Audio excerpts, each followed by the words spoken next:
Assalamualaikum warahmatullahi wabarakatuh. Di sini saya akan menyampaikan hasil diskusi kelompok kami dengan judul Teknik Manajemen Risiko bagian pertama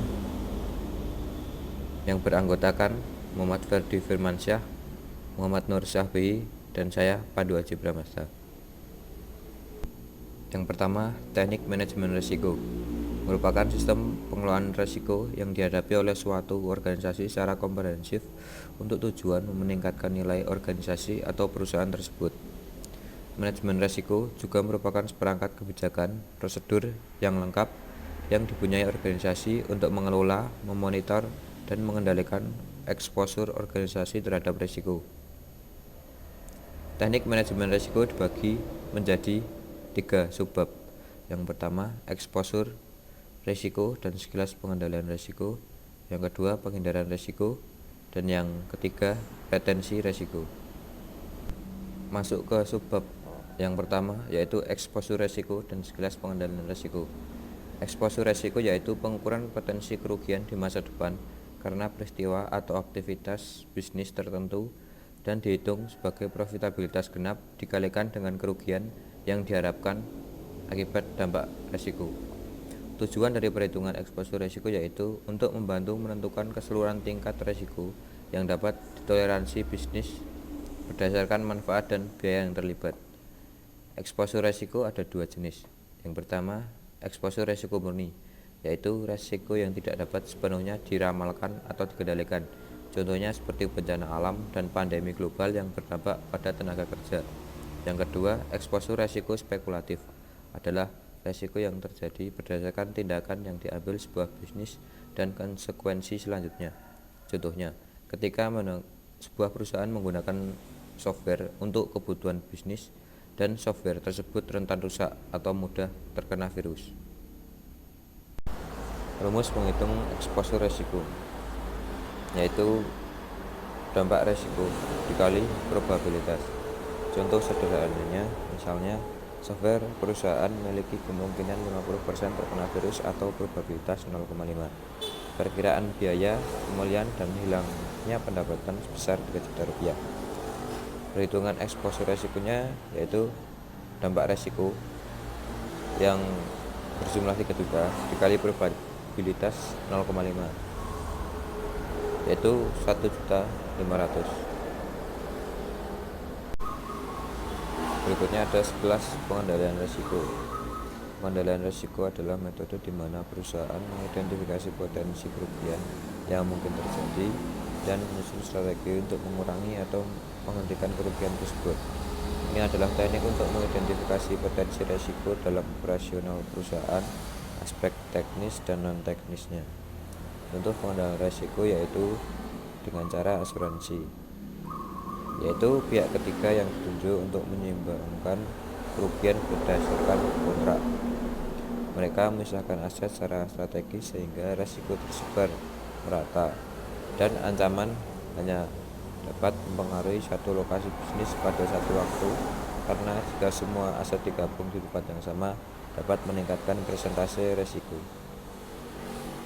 Penghindaran risiko yaitu merupakan tindakan preventif yang artinya tidak melakukan hal yang menyebabkan sebuah risiko terjadi.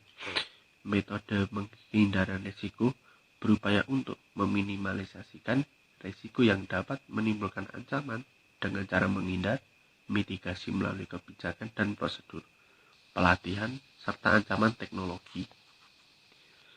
Lanjut yang kedua, misalnya risiko kebanjiran yang dapat diatasi dengan mencari lokasi yang bebas banjir, atau risiko melanggar peraturan pengelolaan lingkungan yang dapat dilakukan dengan mempersiapkan seluruh dokumen dan persyaratan yang terkait dengan lingkungan atau risiko.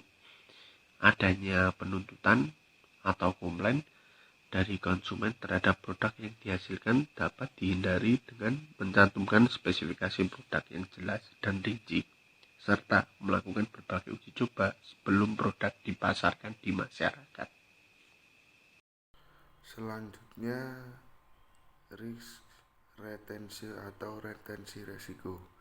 Retensi merupakan salah satu jumlah uang yang ditahan atau belum dibayarkan dari suatu kontrak untuk memenuhi kondisi yang disepakati. Dengan cara melakukan retention atau penyimpanan dana untuk mengantisipasi kemungkinan terjadinya kerugian secara penuh ataupun bagian. Retensi resiko biasanya dilakukan untuk mengantisipasi resiko-resiko yang dimiliki tingkat kerugian yang tidak terlalu besar. Dengan metode ini, semua resiko kerugian ditanggung sendiri atau seluruh dan sebagian. Sumber dana diusahakan oleh perusahaan yang bersangkutan. Penanggungan sendiri dapat bersifat aktif, plan retention, dan pasif, unplanned retention. Dikatakan pasif atau tidak terencana apabila manajer resiko tidak memperhatikan tentang adanya exposure resiko dan karenanya tidak memiliki rencana apapun untuk menanganinya. Yang selanjutnya ada macam-macam retensi.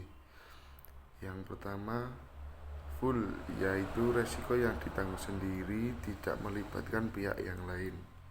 Yang kedua, sebagian, yaitu semacam melakukan resiko sendiri, di mana lebih dari jumlah tertentu ditanggung pihak lain atau asuransi.